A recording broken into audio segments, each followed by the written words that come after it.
Going in 10. 3,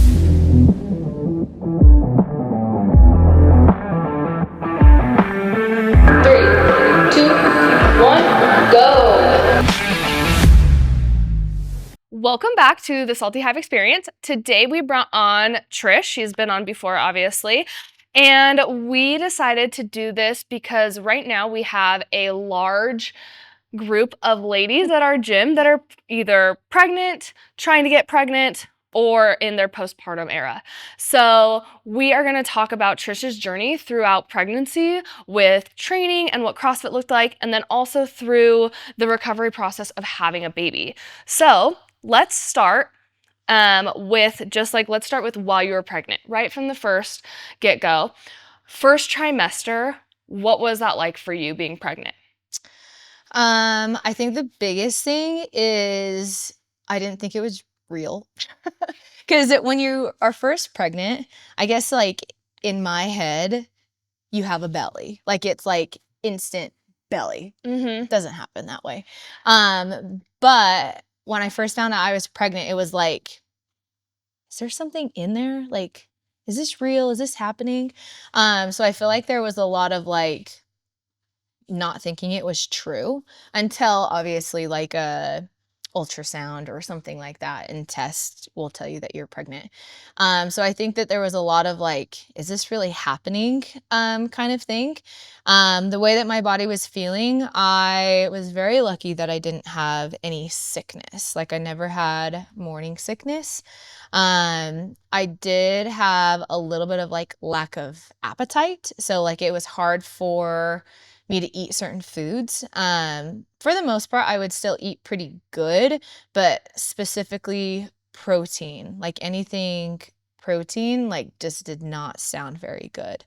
So yeah, I mean, Did it like make you sick or it just didn't sound like it was just like not appetizing. Mm-hmm. And even when I would eat meat, it was especially like if it was something on a bone. I don't know if you know this, but Justin loves chicken wings. And so that was something we consumed regularly. And like when we would get chicken wings, I'm like, I like can't eat that. Like, and I don't know what it was. But meat on a bone specifically was like not my forte. Mm-hmm. So I still did my best to try and have things or eat things that were still had protein in it, but I had to keep it like very simple, like ground beef, Greek yogurt, that type of thing. Mm-hmm. That was more appealing than chicken wings. Yeah. That's something I've noticed in the gym, like with the first thing you said, is like, I'm like, is there a baby in there? I've never really noticed this, but since so many people are pregnant at the gym, like we'll give Meg Carol. She didn't look pregnant almost the whole entire pregnancy, and now she's like getting pretty close, and she's like finally starting to look pregnant. I'm like, that's so interesting because Like that's how much it exactly grows. what I think too. Is like, okay, you're pregnant, you have a belly Yeah. instantly. Like, but that's totally not how it goes. I wish that I knew the math or the statistics for it, but I know like each trimester is like your baby grows a significant amount. And I think that the first portion, it's just like certain things are obviously starting to develop, but towards the end, why people get so big, and I don't know if this is correct or not, but how I understand it is like everything is developed by your final trimester. Well, I would say mostly developed. Now it's just like getting bigger. So it's just like the baby has hands and feet and toes, but they're so tiny now that those things are developed, they're just growing bigger. And so it's like you gain most of your weight or gain most of your size at the final trimester, is at least to my understanding. That's so interesting. So what was training like in your first trimester? I think it was tricky because we knew that we were pregnant. I'm trying to think how long we knew. Probably for about 4 weeks before we told anyone. So I feel like that was kind of one of my challenging things, is like coming into the gym feeling like I had a secret, and then not training like I used to, which if people know how I trained prior, like it wasn't very often I was scaling, and I always did the higher skill, or I always did the heavier weights or whatever that might be. And I feel like it was pretty instantly that I was like, I'm not doing the high skill. I'm not lifting the high weight, mostly because it was just like, I just didn't know how my body would feel. And I wasn't really sure how to approach that. So it was just like, I'm just going to scale. I'm going to come in and I'm going to continue to move. And I felt fine. I think there was just a lot of like unknown of like, can I do this? Should I be doing this? Which in the long run, what I learned with training with my pregnancy is like, listen to your body. Like if it feels okay to kick upside down and go into a handstand walk, like do that. If you still feel comfortable doing kipping pull-ups or butterfly pull-ups, like keep doing that. But I think for me, it was a big step back of like, this is my opportunity to kind of scale anyways. So like, I'm going to take advantage of doing kipping pull-ups versus butterfly pull-ups. So I think that a lot of it was like, I was a little timid at first, but then I was totally into scaling. Like it was like, I'm excited to scale because I haven't scaled workouts for a long time. And like, this is my opportunity to kind of take a step back of like, having super high intensity workouts and kind of let my body take a break from the training that I've done in the past. Yeah, that leads me into my next question, which how was that for you mentally? Was that difficult? I don't think so. I think that I was ready to take a step back. I think that the year leading up to getting pregnant was a hard year in regards of like reaching for really high goals in the fitness world and not really being able to achieve them when I wanted to. And so I think towards the end, it was like, I knew that eventually we wanted to get pregnant. But I also, part of me was trying to hold on to my fitness. And so I think once I finished my fitness thing, it was like, oh, I can kind of like take a step back and like embrace this new journey that I'm going on. And I think that a big part of that too is like knowing being pregnant and knowing postpartum that I probably am not going to be as fit as I once was. I think it took me a while to kind of accept that. And maybe we'll get into this of like, I'm in the postpartum and like kind of accepting where I am, like right now, and being okay with where I am compared to where I've been in the past with my fitness. In that first trimester, did you, like we kind of said, you didn't show very much, but did you notice changes in your body? I think I did, mostly because I think that I was pretty lean prior to getting pregnant. And so like, I feel like more than anything, I just kind of felt bloated. So it was just like, it wasn't dramatic changes, but I was like, oh, like my abs aren't as popping as they used to be. Or like my clothes, I noticed that would start to fit a little different. And especially that first trimester, I wasn't growing dramatically, but I definitely noticed like small changes. Or like if I look at a picture, well, and it's hard because looking at pictures from my first trimester compared to like my final trimester, I'm like, oh, like that's funny that I thought I looked pregnant at 10 weeks pregnant compared to 35 weeks pregnant. I'm like, oh no, like that is looking That's looking hilarious. pregnant. So it's just funny because, and I feel like it was oftentimes like going in public, whether that was going to the gym or going to the grocery store or going to the park, it would be like, does that person know? Do you think that that person can tell that I'm pregnant? And those thoughts went through my head all the way through my pregnancy, even to like, I had a big old belly and was like, do you think that that person knows that I'm pregnant? Like it was like, I was like, no way they know. And then like looking back at pictures, I'm like, okay, I can't see my toes. Like I think it's pretty obvious that I'm pregnant. With those first body changes that were minimal, like mentally, how was that for you? I think that especially being in the fitness world, and I think kind of being, I don't know, like where I feel like the way that with where I work in a gym setting and where I worked previously in a gym setting, you kind of use your body as, I don't want to say like use your body as a selling point, but it was like, oh, that person's fit. Like, I want to look like Olivia because she's fit. So I think that part of that was hard because I'm like, I'm not going to look as fit as maybe I am or whatever that might be, just because like my body composition is changing. So I think that was a little hard for me just because it's just like I've been fit for a really long time and I've looked fit for a really long time. So knowing that I'm going to start to gain weight, I think the biggest thing that I kept telling myself is like, this is part of the process. Like, I know that I need to continue to eat. I need to continue to fuel my body. I need to continue to move and exercise, but I can't control what my body does in this phase of life. Because one, you're growing a human inside your body, and you have a lot more hormones pumping through your body. So it's just like with those two things, I'm not going to try and fight against that to keep a lean body.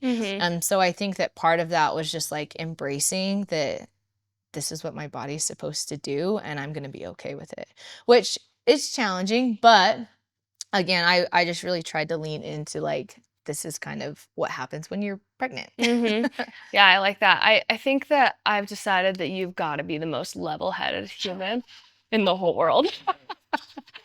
I'm like, wow, this is like seems so magically beautiful, this journey. I think that, I mean, and maybe this is why I waited for as long as I did. I mean, especially I would say in Utah, like I am on the older side of like having kids, maybe not compared to other people or especially people outside of Utah, but it's just like I have friends who have 4 kids and they're my age. They had all their kids under 25. And so, and I don't really know why, but it was just like I always had the number 30 in my head of like, I'm going to do as much as I can until I'm 30, especially with my fitness, and then it's going to be baby making time or whatever it is. Like you And kind of so, had this plan. yeah. And so I think that having that and like going through the fitness phase and then turning the page and getting into being a mother phase has been like, that's just like kind of how I wanted things to go. Yeah. So I think I've kind of accepted like, okay, this is where my journey is going. Well, and yeah, I love how you've been saying that the whole time is like, yes, obviously it's challenging, right? It's not gonna be easy for you, but you were able to like be level-headed and be like, this is the new path I'm on, and that's okay. Yeah. Like, so I think that that's really awesome. Actually, in the first trimester, one more thing. You said you started to scale things. What kinds of things were starting to be scaled at this point? I think that one of the first things I noticed with my fitness is like, I don't know if lack of oxygen is the right way to say it, but like I got out of breath quicker. So I think like anytime I tried to push intensity, it was like, oh man, that was like way harder than I wanted it to be. So I feel like my intensity probably went down a lot. And then like muscle fatigue. So it's just like my legs just got way more tired a lot more quicker on certain things. I forgot this is probably a big thing too. But we went in when we finally decided that before I was pregnant, I knew that I wanted to do a home birth. I knew that, or at least be with a midwife. So we did our little search with finding a midwife. And when we found a midwife, we went to the birth center and they do all the things when you find out you're pregnant. That's where we got our first ultrasound. Because again, that was the first thing that I said to them. I'm like, I don't even feel like I'm pregnant. And they're like, well, let's check on the ultrasound. And lo and behold, there's a little nugget in there. Little blueberry. Yes. And so at the time it was just like, okay, well, we've decided on this birth center. We decided on our midwives. We're going to kind of move forward with this. You get blood work done. So like during that time, I think that they do a number of different things. They test your blood for a number of different things. And I think that this is also the time that you can get your blood drawn to determine the sex of your baby. So one, I don't ever get my blood drawn. I don't like needles, like all of that.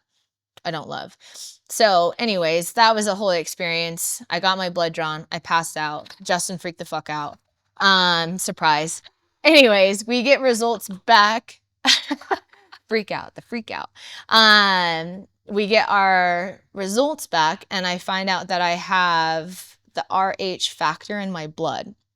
So, what I learned about this, and I can't remember the percentage of like how many women have this, but to my understanding, the best way that I can explain it is this doesn't affect baby that you're pregnant with, but it has the potential to affect future pregnancies. And so pretty much what they said is if baby blood and my blood mix, there can be some, what's the word I'm looking for? Yeah, so your antibodies get mixed together, and you don't want that to happen. So like your baby is in its own little portion, and your blood's not mixing with your baby. And so it's just like it's a whole concept that I don't like 100% like understand, but what they pretty much said, if I fall, if I am in a car crash, or if I get hit in the belly at all, like you have the potential of your blood mixing. And so with your blood mixing, that creates these antibodies that's in your system forever and always. And so once, if we were to try and have a baby again, these antibodies are in my body. So if I get pregnant, these antibodies attack the new cell that come in. Oh, because they're like, this isn't supposed to be here. Yes, like this is a foreign thing. And so it can affect second baby's development. Interesting. So no matter what, it wouldn't affect Chuck's development, but it like could affect the it future. could affect. Okay. Yeah, unless it was like damage to the baby. Got it. So once we found that out, it was like, okay, I'm not gonna box jump. I'm not gonna do any more ring muscle ups. I'm not gonna rope climb. So I pretty much avoided any opportunity of falling. So that was, I guess, a pretty big one. And that was just something that it was just like, I had never heard of that.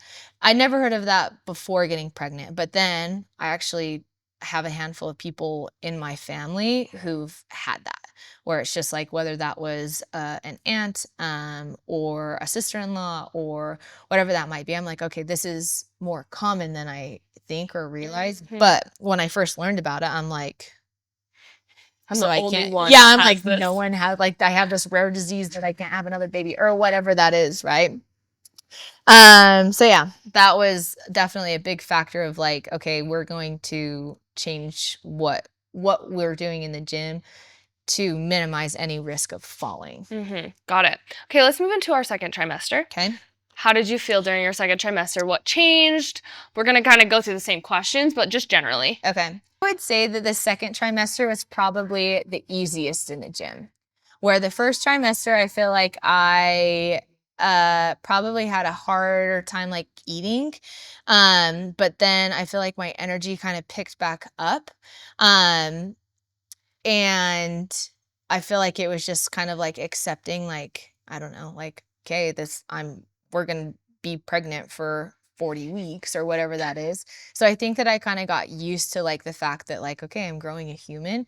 And I would say that I started to grow a little bit more. This was probably the phase that I was just like, okay, like my old clothes aren't going to fit anymore.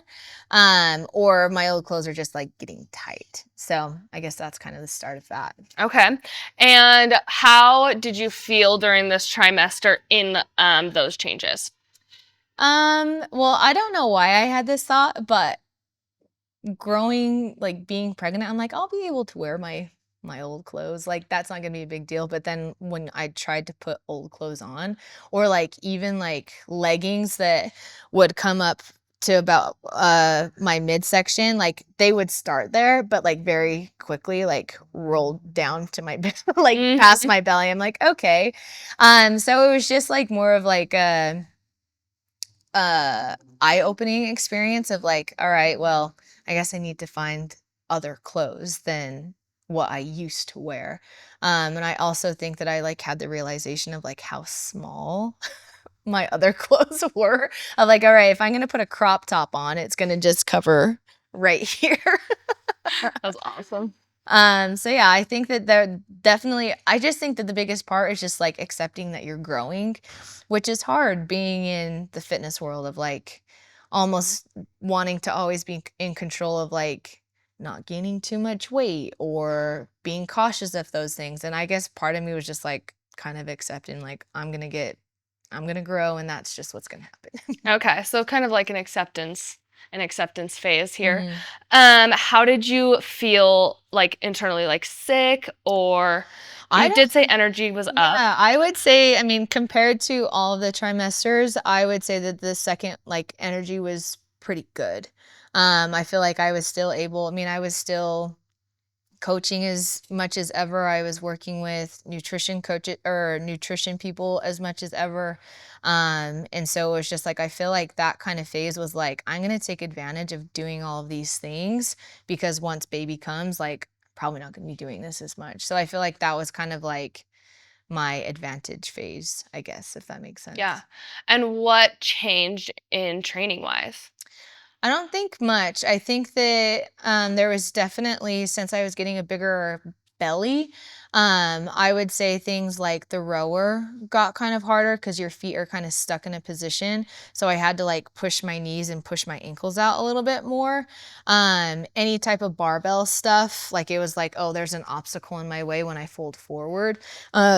Even like the bar path of coming up, like it started to go up and around my belly. And so I feel like that was just kind of the early phases of that. I probably at this point had stopped doing butterfly. Like I noticed when I was doing butterfly pull-ups, like it would hurt my back. Mm-hmm. And I don't know if it was just part of like my core starting to separate. And so like bracing got a lot harder, especially in like gymnastics movements. I also tried to pay a lot of attention to coning. So, like when you're pregnant, your abs start to separate, and coning is like, I guess, essentially like your insides pushing out. And like if you think about your core, I don't know how else to like do it. So your abs are like together here. When you're pregnant, they come out. So it's like coning is the pressure that's going between your abs. And so usually you want to avoid any coning, especially prolonged coning, for why can't I think of the word diastasis? Is that the I know what we're talking about, but I don't know. I hope that that's the word. I think it's diastasis or something like that. But what that essentially does is it pushes kind of the boundaries of your abs. So then when you're not pregnant, it makes it more challenging for your abs to come back together. So I try to avoid all of that. And I think that in my head while training is just like it doesn't matter if I'm RXing a workout right now or it doesn't really matter if I'm pushing the pace right now cuz I'm training one to go through birth, but two, I want to be able to recover after pregnancy. So I'm like I don't want to go too crazy in my training sessions now because I want to make recovery easier. So I feel like I was pretty cautious of like doing those types of things. And I've had issues with my back in the past. So I feel like that's what, and I've heard things about people's back being not in a great place after pregnancy. So I feel like that was one thing I was pretty cautious of, was making sure that I was still using my core and things, but not doing too much of like the crunching stuff. So I guess what I was getting to, I stopped doing like toes to bar and like hanging knee tucks. Okay. Just so I could avoid any type of coning. So this is the point where you started to feel like your midline was Yeah. separating, being less strong. Mhm. Okay. For sure. At this point in your pregnancy, any complications, anything that like was going on with Chuck? Not at this point. I think just kind of continuing on with the RX, the RRX, the RH factor. Yeah. I think it was the RH factor. So still just being cautious with any type of like falling or jumping. And then even to the point where it was just like being careful going downstairs and like having thoughts of like, am I gonna like we were just talking about intrusive thoughts of like car crashes. It's like I've never been in a car crash, but like what if I do now? Yeah. To the point like I can't remember when they gave it to me. Because with the RH factor, you can opt into getting the antibodies in a couple of different phases. You could do, I think it's like right at 20 weeks, at 30 weeks, and then postpartum to help prevent any of the antibodies mixing for for future pregnancies. So I can't remember if I was in my second trimester or maybe the beginning of my third trimester when I got my first dose of this RH factor to help prevent any mixing of the blood. And once I had that, I had to carry a card with me at all times. So if I did get in a car crash, they would know that I've already had this. I don't know if it was technically a vaccine, but injection that they don't have to worry about, or just so the paramedics or whatever knows that I have this blood condition. Oh, interesting. Because I think I could be mixing this up. I think if I was to have an impact, that's when I would need to get the injection. But since I had already had the injection, the paramedics wouldn't have to worry about it. Does that make sense? I was Yeah, like, I feel like think I was like, I feel like I was just Yeah, I talking in a think circle, so. but No, that makes sense. so I think that happened during the second trimester. Okay. Is I had that antibody injection. So moving into the third trimester, how are things changing? I would say the biggest thing is I'm just getting bigger. So I think that, so I was pregnant all of summer. I had Charlie mid-September. And so I was getting bigger. It was hot and it was just kind of like uncomfortable. I think things that I started to notice is like, it's not just my belly that's growing. Like I'm like, my whole body is growing. My boobs are growing, my hips are growing, my legs are big. So it's just like everything felt bigger. And you start to swell. Like I think that that's just like, and maybe some people don't swell, but I definitely swelled. I felt it in my hands, I felt it in my feet. I think that the nice part about being pregnant through the summer was I could wear like dresses and sandals. Like I feel like being pregnant in the winter months, like finding clothes that you would have to wear, like it was nice to not like wear minimal clothes in the summertime. Training definitely got a little bit more challenging. I started doing less and less. So at this point I was probably doing like ring rows and jumping pull-ups. I did make it a goal over my pregnancy to maintain my strict pull-ups. And so it was just like, whether that was just like 2 or 3 reps when I'd come into the gym, I just wanted to be able to do those.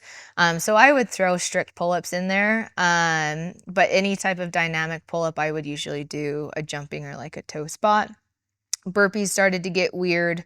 I would often go down to a box. But other than that, like I kept a lot of things very similar. I did do like a more sumo stance. Like when we did deadlifting, I always did a sumo stance. Or if we did barbell work, I would grab a dumbbell instead, just because it was just like I had a much bigger obstacle to go around. So yeah, definitely some changes in the gym. And I think just overall being heavier, I think I gained about 40 pounds with my pregnancy. And so throughout the whole thing. Throughout the whole thing, yes. And I would say probably half of that in my third trimester. Like I think I was about 20, maybe 25 pounds heavier into my second trimester, but then my third trimester is where I gained a lot more of my weight. But I think a part of that too is like baby is gaining a lot more as well. And I'm sure, because I wish I knew the percentage, but like the blood flow in your body while pregnant is like double. I mean, that might not be right, but it's just like your blood increases so much. So just like your blood volume, not that, I mean, maybe obviously part of that is like gaining fat as well. But I think a lot of it is just like your body just has so much more blood in it compared to when you're not pregnant.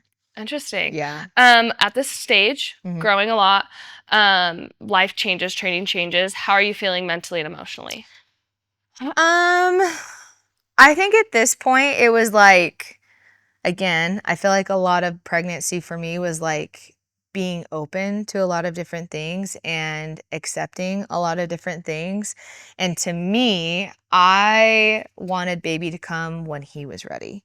Like it was like I didn't want to rush the process um of his development. Like I was trying to put full trust in my body and full trust in him that he'll come when he's ready.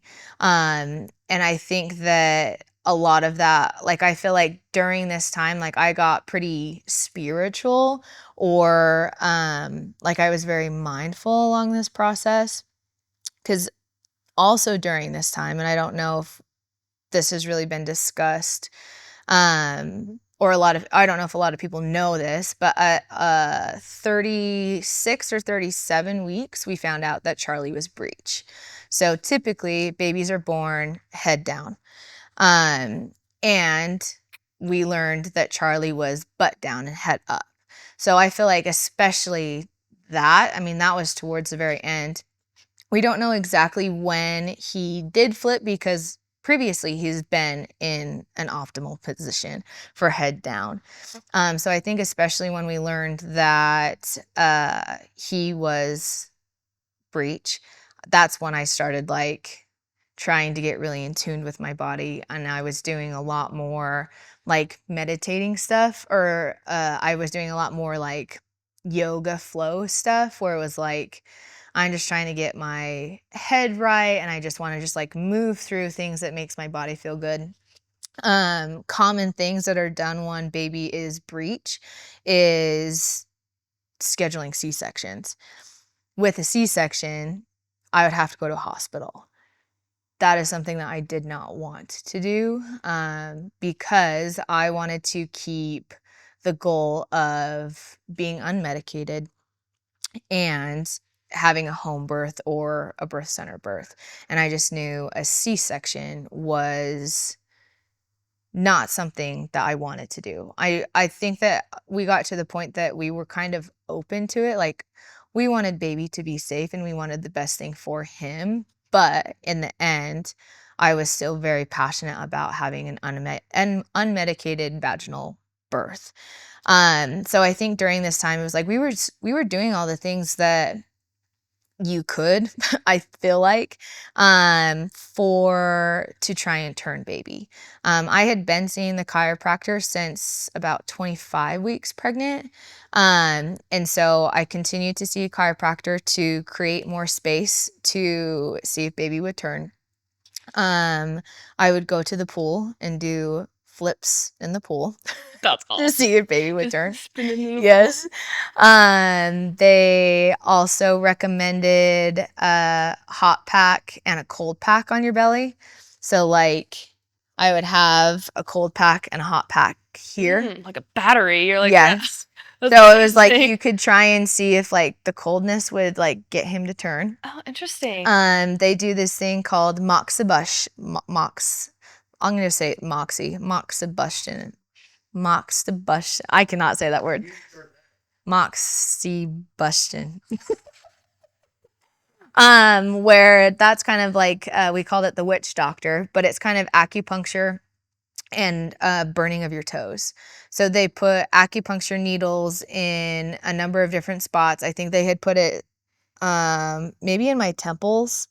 They put one in my temple, they put one on my arm, and then they put one, I can't remember if they put one on my hip, but it was like I was laying on my side and they had acupuncture needles throughout the side of my body. And then they have a charcoal stick that they burn your pinky toes. That is crazy. It was kind of crazy. But at this point, they burn around. So it's like a charcoal stick that they like put on your toes. And what this is trying to do is align your your chi, your chakras. Mm. So it's supposed to help align your chakras. And when your chakras are aligned, baby is going to flip into a perfect position, supposedly. At this point, I'm like, I'm willing to try whatever For it sure. is to try and get him flipped. So I went and got that done multiple times. So we're doing all these different things, and it finally got to the point where we were educated that it's not normal. It's not unsafe to have a breech birth, a vaginal breech birth. And so that was kind of, I think a lot of my final trimester was like, one, educating myself, and two, preparing for baby to come out however he needs to. If he ends up flipping, that's an ideal situation, but also that it's going to be okay if he comes out butt first. So I don't know if, yeah, it's unusual, it's not very or it's not common. And yeah, in the United States, it's often directed right to a C-section. And again, I was open to doing it, but it was kind of a last resort. It was like, I'm going to try to do all these other things before that. And even like our midwives were like, it might not hurt to get something on the schedule. Like, we'll wait until you're 42 weeks. And if baby still hasn't come, like, then we'll do a C-section. So I was just like, I think that was kind of our plan of like, all right, well, if we get to 42 weeks, then we'll decide. We also tried manual manipulation. So like at one point I had three people pushing on my stomach, trying to push baby around. So like I'm just laying there and these women are trying to maneuver the baby to get his head down, and then we had an ultrasound tech like paying attention to his heart rate. So if it got too high, they would stop. And so we did that a couple of times and he never turned. You guys are in for a treat. He's stubborn. He's stubborn. I wonder where he gets that from. So I guess that was the biggest thing with the final trimester was like, we were getting ready, we were getting prepared. We had like this beautiful birth story or this birth plan that like in an ideal world, this is how it's going to go. And then once we found out he was breech, it was kind of like, oh, like what do we do? Like this wasn't part of the plan. We weren't expecting this to happen. Right. And I think a part of like pregnancy and especially going into labor naturally is a little bit of acceptance of like being able to let all of your stress go. And I think that because contractions are, why can't I think of that? When you have too much cortisol in your system, yeah, so you want to try and create as much oxytocin as you can in your body. And oxytocin and cortisol kind of fight against each other. So it's like you think about the stress and the happy, it's just like those things can't live together. It's just like you got to decrease your cortisol levels to increase your oxytocin. And so part of that is like kind of letting go and accepting, I think, decreased my cortisol levels enough. We were trying to find ways to decrease cortisol, increase oxytocin, and that just kind of helped prolong the whole process. So the third trimester, you did find out that Chuck was breech, is where that was going. And so mentally and emotionally, where do you feel like you were at in that third trimester? I think the hard part too, I mean, I think that I struggled, but I also feel like I'm usually in a pretty good headspace. I usually try and see the positive in things. And I also think a big part of that was accepting that baby will do what baby needs to. And I think that, what was your question again? Just how are you feeling mentally and emotionally? What I was getting with that, I think the hard part is when you're at the end of your pregnancy and so many people are asking you how you're doing.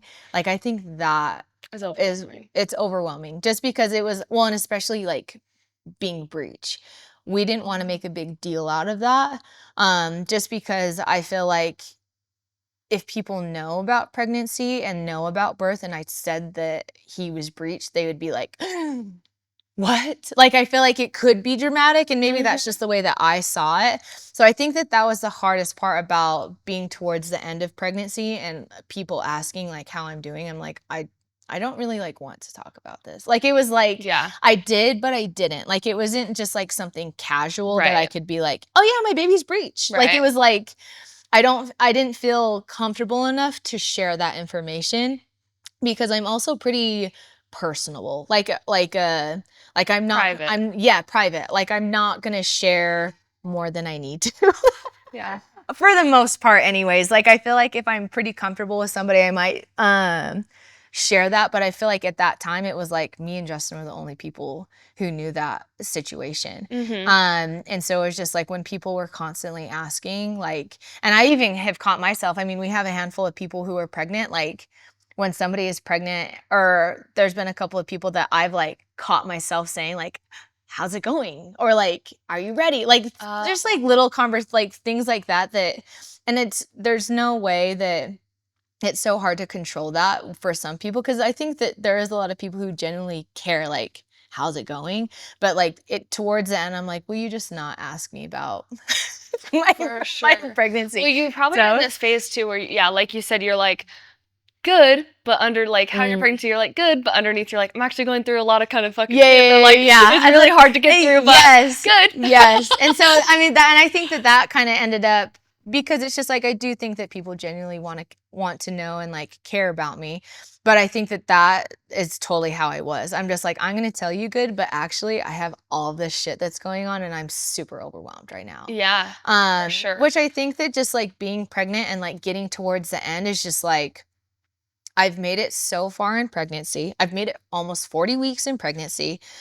I think, and especially as a first time mom, I'm like, I don't really know what I'm preparing for. Like, I got a crib, I got some diapers, like, it's got somewhere to sleep, got somewhere to poop. Yeah, I'm like, I think I'm good. Like, I think I'm ready. It's just like, I really have no idea. Yeah, that's a good point. So I think that like going through pregnancy and then like realizing or having the realization of like, all I need to do is get this baby out.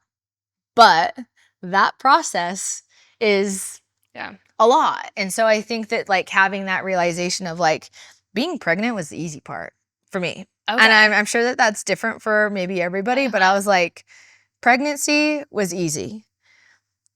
Obviously having a baby and like having like the actual act of like having a baby is challenging.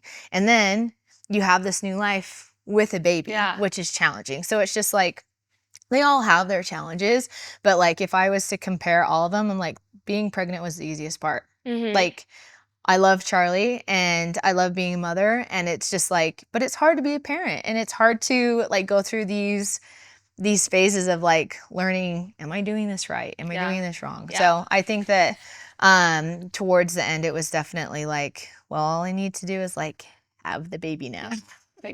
Right. It's kind of, I feel like that's a good like lesson for like the general public that aren't pregnant, is like one, you guys made a decision to do something uncommon, which could be controversial. Yeah. And it's like, people will be like, maybe like try to talk you out of it or something. And maybe that was a fear of yours. It's like, I don't want people to think I'm like doing the wrong thing or like anything like that. But it's like, on our end, the people that aren't pregnant and not going through it, like, just need to be supportive. Yeah. And not for sure throw in their opinion or like, well, and even to the point where it's like, I mean, this is maybe kind of silly, but it's just like when people ask, again, I think people are very nice, but it's just like when people ask what you are planning to name your kid, I'm like, I don't want to tell you because I don't really want to hear your opinion. Really though? On what you think of the name. Yeah. Like once we have a baby and like tell you like, yeah, well, I feel like the big thing, I mean, I think we had talked about this maybe on our earlier one, like, does the baby have a name? Oh yeah. And it was like, I think Chuck. It was like, there was still sure. I'm not really sure. And so it's just like, I feel like I was almost embarrassed to be like, yeah, we're gonna name our baby Chuck. But no. and so it's just like, but I think that out of the goodness of people's heart. To me, I'm like, I don't really want to share those things sometimes, not always. But it's just like I was hesitant to share certain things because it's just like people are going to have opinions on everything. And I think that the biggest thing about having a baby or having a kid is just like share what you want to, and be open to whatever might happen, because you might have a game plan for all these things, but it's just like baby's gonna do its thing. And like, I mean, as long as you're you have a, I don't even know what to call it, like an idea. I think it's good to have an idea of like what you want, but it's just like in the end, you've got to do what's best for you and best for baby, and not go based off of what other people's opinions. And I feel like everyone obviously has good intentions. Like they just love you and want to know, and they want to be supportive and all those things, but they also always have opinions as well. So it's both. So like, I think giving grace on both sides is definitely important in this process. Okay, we're not going to go into your birth story because I think that's a story. That could be a whole story of its own. For a different time. But I want you, I didn't tell you I was going to do this, and I didn't know I was going to do this till right now. I want you to describe your birth process or your birth story in 3 words. In 3 words. Yeah, and like the physical being of birthing. I mean, the first word that comes to mind is wild. Like the whole process was like, what's happening? The other one, I want to think of a word that's like, I guess empowering. Like empowering is a good word. And then, I don't know. What's another good word? Justin's good with words. Wild, empower. And I guess like magical comes to mind as well, where it's just like the whole act is like, there's so many emotions and feelings and sensations that are happening that are all foreign. Like, it's just like, I feel like I can't explain what a contraction feels like. I can't explain the phases that, like, I can explain them, but it's just like, you don't know until you're going through it. And so I think that like the whole process of like the intensity that happens, what your body goes through, and then just like the aftermath is like, whoa, like what did I just do? And like, now I have a baby. Like, you're like, what the heck is this thing? Yeah. And so I just think that all of those, what did I say? Wild, empowering, and magical, I think are probably the 3 that I would think of. That's great. Okay, so let's go into afterbirth. I want to talk about your recovery before you were even in the gym. You took about a month off? Completely? Yeah. What did that look like? So the biggest thing is like your body just went through a lot. And I think that was one thing that I was not expecting or prepared for, because especially towards the end, I was just like, okay, like I'm getting ready for birth. We're going to have a baby. And then it was just like, oh, I don't think I realized like how much my body would hurt. Like it was like my whole, like contracting, like my whole body was sore. And so I did my best to follow the 5-5-5 rule, which is 5 days in bed, the next 5 days in the bedroom, and then 5 days in the house. So for about, I guess that's about 15 days, I don't think I really left the house. I can't remember I don't think that I did. So like I stayed in bed for the first 5 days. Justin brought me all my food. Luxury. And I know, I was like, this is kind of nice. And it's just like, I didn't really leave. But the hard thing is like, I didn't want to, like getting up and like going to the bathroom was hard. So like the first couple of weeks, like, and I mean, I'm kind of antisocial in a way, but it's just like, even when we had visitors, I'm like, I just like need time to myself. Like it was like, like if someone wants to bring meals, like I'm so grateful for that. But it's just like overall, like I just need time to recover. Like even the energy to have a conversation with somebody like was daunting. And I'm like, I just don't want to do anything that's going to create more stress that's needed. Mm-hmm. So I spent a lot of time with just me and Chuck for the first couple of weeks. I think I remember the first time that I went up the stairs, it was probably about a week and a half. Um, and John was like, whoa, like he was like, she's up the stairs. And so that was just kind of funny. So I was very much a homebody before having a baby, but it was just like, especially once I had a baby, I tried to do as much as I could. I tried to do as minimal as possible. And so it was just like, I was in bed, I was sitting in the rocking chair, I had moved from the couch. And so it was like, I wasn't moving a whole lot, which was hard, but I also knew that I'm like, in the long run, this is going to be good for me because I think I don't need to rush to get back to anything. And I want to make sure that I'm recovering properly. And the uterus is a wild thing. The baby is in your uterus, so it gets as big as a watermelon or as a baby.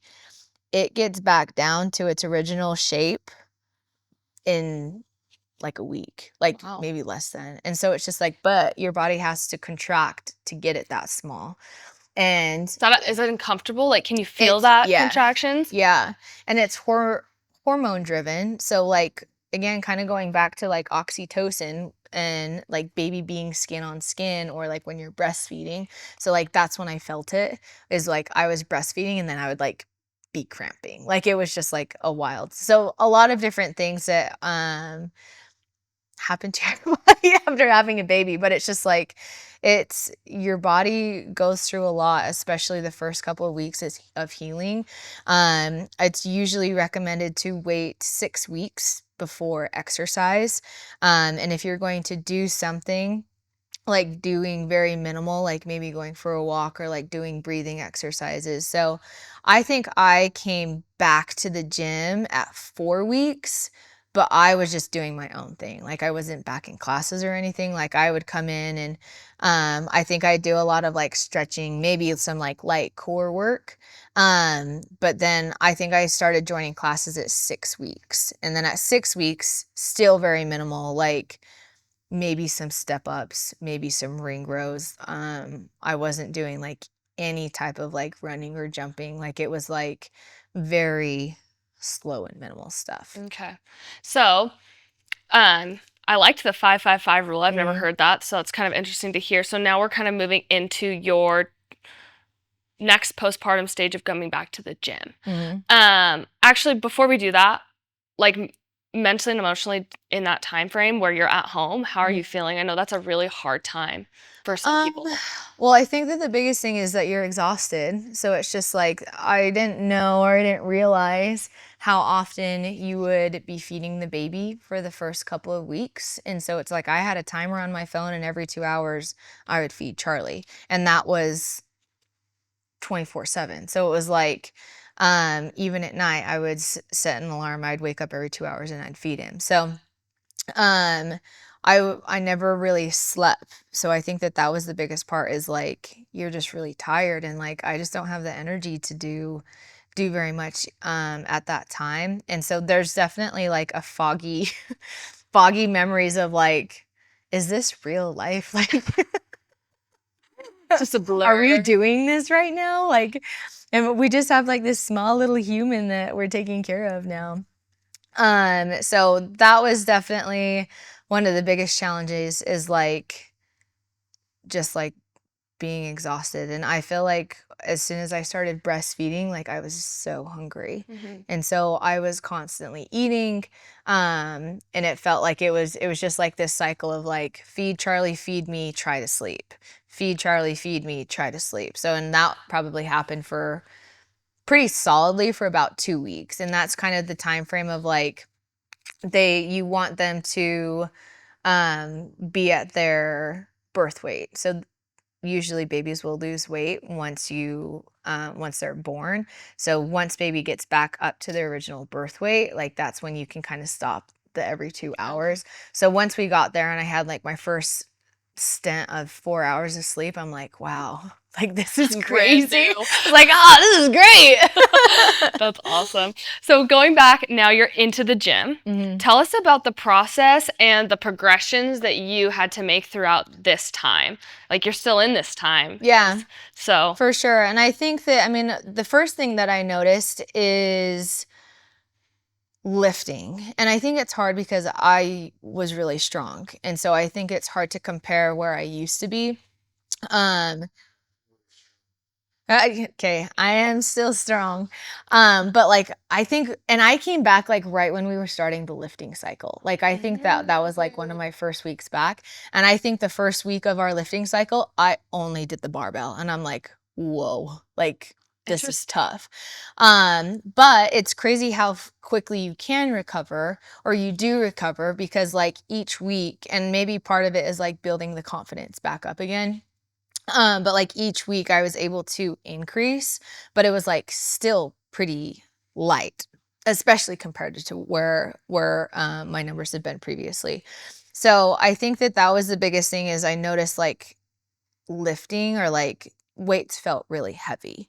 And then my core was still pretty weak. So I think like any type of core exercises, even like a push-up, like it was hard to like maintain a good push-up position because like my core was still separated.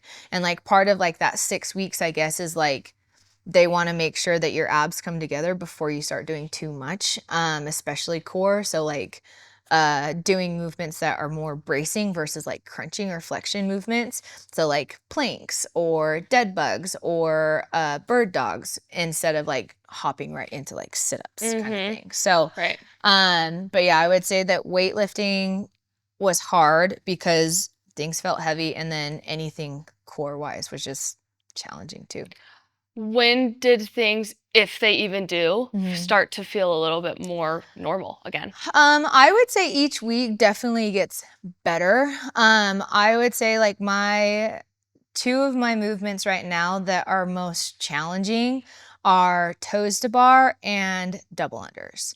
And I think part of that is core, and running and jumping don't feel very good. And I started seeing a pelvic floor therapist at about 5.5 months postpartum.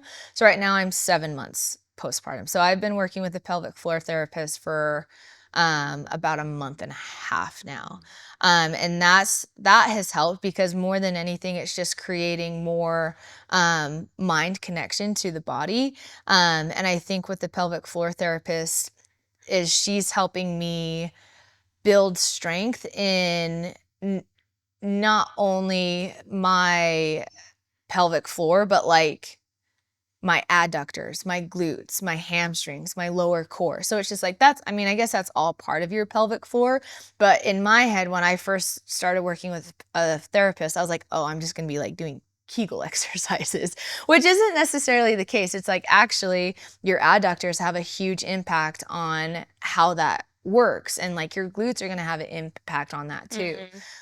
So like everything from here to here is like affected when pregnant and giving birth. And so those are like everything in this section is what I'm kind of working on strengthening, just to help with other things. But like I would say the last month and a half is probably where I've seen my most progress, and that correlation is seeing a pelvic floor therapist, which has been really helpful. That's awesome. Anything else you want to highlight during any of these stages of pregnancy? I don't know. I think, and maybe I've already said this, but I think that like the biggest thing is each phase that you're in with pregnancy, either while you're pregnant, you're freshly postpartum, or you're 7 months postpartum, it's just like all of this is just a phase. Like I feel like I remember thinking early on postpartum of like, this is going to be my life forever. Even pregnancy, I'm like, I'm going to be pregnant forever. Like it was like, you don't really see, like almost like the end goal.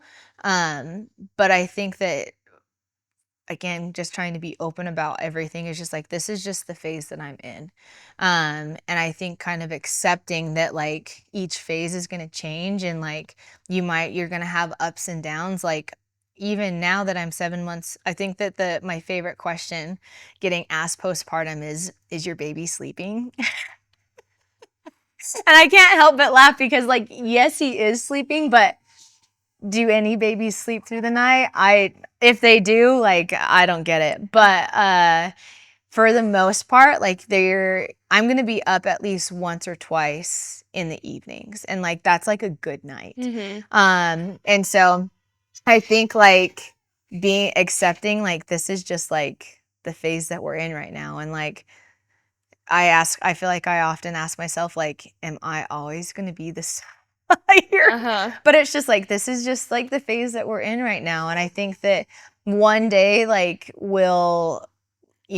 there might be days that it's gonna be better, and there's probably gonna be days that it's gonna be worse. But I think that, like, just accepting that there's phases in each of it, and it's not gonna last forever. So I don't know if that answers your question. That was a really good, Okay. that was a really good message. Yeah, I feel like you have done such a great job from an outsider perspective of like just like allowing the journey to take you on the journey. You haven't forced your progressions, you haven't forced anything, like, and you're just doing the things that you need to do for yourself now. Yeah. And I think that that's like a really cool and probably hard thing for a lot of people to do, right? I feel like people probably have their baby and are like, I want to just like get back to normal. Like we're just like right back to where we were when that's probably obviously not the case, right? But like in people that don't know that, it's like 9 months, I'll just be right back where I was, right? And there's definitely like, I would say like maybe 2 or 3 months postpartum, it was like, man, I thought that things would have progressed a lot faster. But I think that there's definitely part of, again, accepting like, this is just where we are, and like I don't want to rush the process.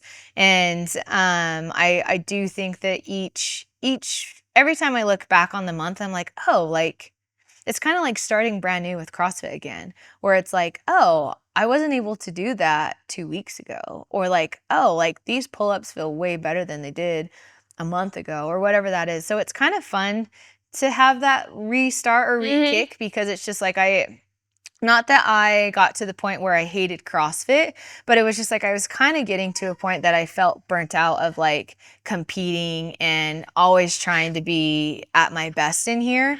So like now it's just like having a little reset to my training. And I think eventually like working my way up to, doing some more higher skills, or getting some things back where like I had no idea I was going to be able to do ring muscle ups and bar muscle ups during the open or quarterfinals. I wasn't even sure if I was going to make quarterfinals. So it's just like, there's a lot of things that I guess kind of surprised myself. And I think that those things are just going to kind of continue as we become a better parent. And what I mean by that is like get into a better routine with Charlie, and like being able to balance more things with having a baby. So it's awesome.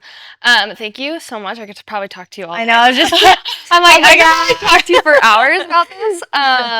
But thank you so much for joining me. And we want to, something that we want to create is like a movement library for our pregnant ladies out there, so that you can have some guidance of when modifications are needed. Charlie is needing his mama. Like it was way too long. So that all you pregnant ladies out there and postpartum can have this library to use, so that you know what modifications can be made for you when you feel a certain way. I think Trish did a really good job, as I kind of explain it as like she trained for pregnancy and trained for recovering. And so talking about different phases with her and figuring out how we can share those modifications in those different phases, and then as well as postpartum. So that'll come to you soon. But thank you guys so much for joining us, and we love you, pregnant mamas, and all you other Salty Hive crews. So thank you for create the pregnant moms with. Thank you so much.